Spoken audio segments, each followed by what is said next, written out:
মাননীয় অধ্যক্ষ মহোদয়, বিধায়ক মহোদয়ৰ যেটো ধাৰণা যে প্ৰথমবাৰৰ বাবে চাইল্ড ম্যাৰেজ প্ৰহিবিশন অফিচাৰ নিযুক্তি কৰা হৈছে, এটা তথ্যৰ ওপৰত প্ৰতিষ্ঠিত নহয়।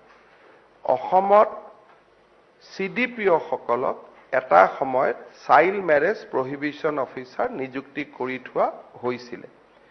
কেবিনেটত মাত্ৰ আমি CDPOৰ স্থানত আমি পঞ্চায়তৰ সেক্ৰেটাৰী সকলক চাইল্ড ম্যাৰেজ প্ৰহিবিশন অফিচাৰ নিযুক্তি কৰিবলৈ বা নিযুক্তি দিবলৈ সিদ্ধান্ত লৈছো আৰু নটিফিকেশন ইস্যু হৈছে। দ্বিতীয়তে পস্কো এক লগোৱা বা নলগোৱাটো হি পুলিচ বা চৰকাৰৰ ওপৰত নিৰ্ভৰ নকৰে। পস্কো আইনৰ অধীনত লিখা আছে যে 16 বছৰৰ তলৰ ছোৱালীক কোনোবাই যদি সেক্সুয়ালি এডভান্স হয় ছোৱালীজনীৰ প্ৰতি, তেতিয়াহলে তাত পস্কো আইন বলবৎ হ'ব। আৰু এই আইনখনত ওয়াইফকো এক্সেম কৰা হোৱা নাই যে you can sexually advance to anyone which will be crime but excluding wife, এই শব্দটো তাতে নাই। তাৰ পৰিপ্ৰেক্ষিতত পুলিচ ইজ ডিউটি বাউন্ড। যদি কোনোবা ছোৱালীৰ গাত তাৰ বয়স যদি 16 তলৰ হয়, 14 তলৰ হয়, তাত ক্যাটেগৰি অফ অফেন্সেস আছে। আৰু পস্কো আইনত ইমানো আছে যে বিধায়ক এজনেও যদি গম পায় যে এই ছোৱালীজনীৰ ওপৰত কোনোবাই হাত দিছে, এনিবডি, তেওঁ গম পোৱাৰ লগে লগে ইয়াত ক্লিয়াৰলি কোৱা আছে যে section 5(1) of the POCSO Act, whoever commits prohibitive sexual assault, whoever, including husband, বিয়া কৰোৱাৰ পিছত 18 বছৰ বয়সলৈকে যদি আপুনি সেক্সুয়ালি এডভান্স নহয়, তেতিয়াহলে পস্কো এক নালাগে। এটা আপুনি কৈছে কোনে কব? কোনেও কব নালাগে, বাচ্চাটোৱে প্ৰমাণ দিব। সেক্সুয়াল ইন্টাৰকোৰ্স নোহোৱাকৈতো বাচ্চাটো হ'ব নোৱাৰে। আৰু সেই ছোৱালীজনীয়ে যে সন্তান জন্ম দিছে, সেই এভিডেন্সটো আমাৰ লগত আছে। গতিকে 14 বছৰ জেল কনফাৰ্ম হ'ব। যিসকলে ছোৱালীক বিয়া কৰালে বাচ্চা জন্ম নোহোৱাকৈ আছে, তেওঁলোকৰ ওপৰত পস্কো এক হয়তো প্ৰমাণ কৰাত আমাৰ দিগদাৰ হ'ব পাৰে, ছোৱালীজনীয়ে কোৰ্টত নকব পাৰে। কিন্তু বাচ্চা থাকিলেতো তেওঁ কব নোৱাৰে যে উইদাউট ইন্টাৰকোৰ্স মোৰ বাচ্চা জন্ম হৈছে বুলি। গতিকে that is sufficient evidence for police to book any person under the POCSO act. আৰু ইয়াত যদি আপোনালোকে ল্যাঙ্গুৱেজ চাই, তাত লিখা আছে as per section 5(1) of the POSCO Act, whoever commits penetrative sexual assault on a child is liable.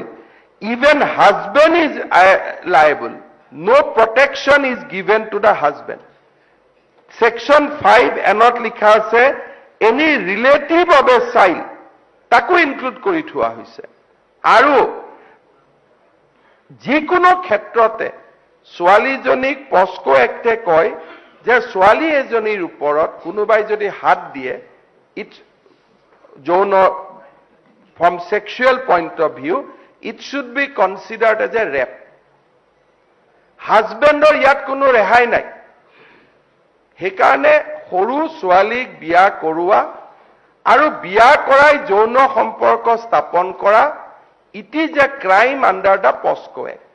আৰু বিধায়কসকলে যেতিয়া আইনৰ বিৰুদ্ধে কব যে আপোনালোকে লগাব, আপোনালোকে নলগাব, কোনটো জায়গাত এইটো অধিকাৰ দিয়া হোৱা নাই যে এট দ্য ডিসক্ৰিপশন অফ পুলিচ, যে পুলিচে লগাবও পাৰে নলগাবও পাৰে। তাত ক্লিয়াৰলি লিখা আছে যে পুলিচে লগাবই লাগিব। ইয়াৰ পিছত এটা নতুনকৈ there was a rumor spread by someone that High Court has criticized the government. I have asked Advocate General repeatedly, that any stricture has been made by High Court? He said no. I am saying with authority. Some newspaper has deliberately leaked that news that High Court is not happy with the government of Assam for invoking POSCO Act. But How, it is not a question of happy or unhappy. Till High Court strike down the POSCO Act, we have to claim POSCO Act on anyone.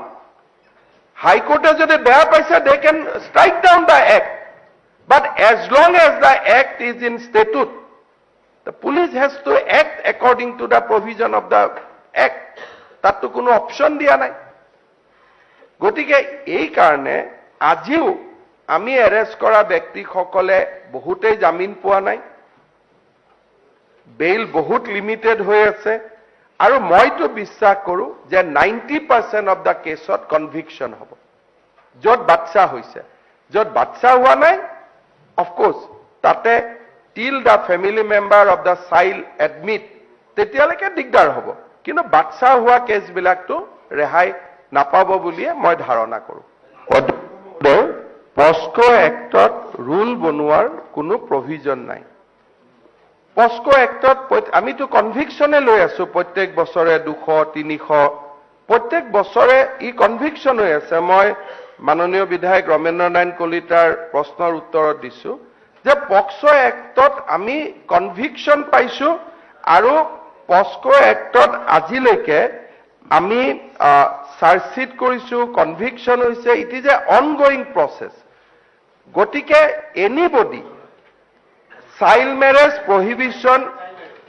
Marriage prohibition এক্টতো rule বনোৱা কোনো প্ৰয়োজনীয়তা নাই। ইয়াতে আমি 900 cash চাৰ্জশ্বিটেড কৰিছো এতিয়ালৈকে, আৰু এইটো চলি আছে। কোনোটো কোৰ্টে কোৱা নাই যে আপোনালোকে ৰুল বনাওক। আজি যদি আমি কিবা আইনীয়ে কৰিছো, ৰুল বনোৱা নাই, কোৰ্টেতো চবক বেইল দি দিলেহেঁতেন। আজিলৈকেতো কোৰ্টে বেইল দিয়া নাই।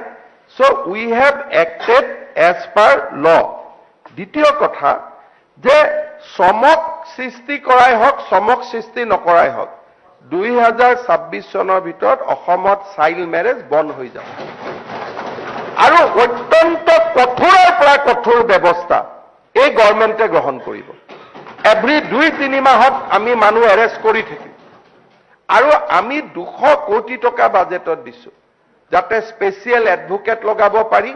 And we want to see that everybody is convicted. আমি 200 কোটি টকা অকল উকিলৰ খৰচৰ কাৰণে ৰাখিছো।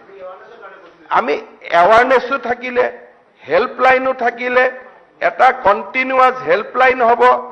তাতে গোটেই গাঁও পঞ্চায়তৰ ছেক্ৰেটাৰীবিলাকক এৱাৰনেছ কৰিবৰ কাৰণে কোৱা হ'ব। কোৱা অলৰেডি হৈছে। কাছাৰত ডিষ্ট্ৰিক্ট উপায়ুক্ত এইটো বাল সংসদে পাতি আছে। চ' series of measures will be now taken. আমি বাজেটত সেইকাৰণে 200 কোটি টকা ৰাখিছো।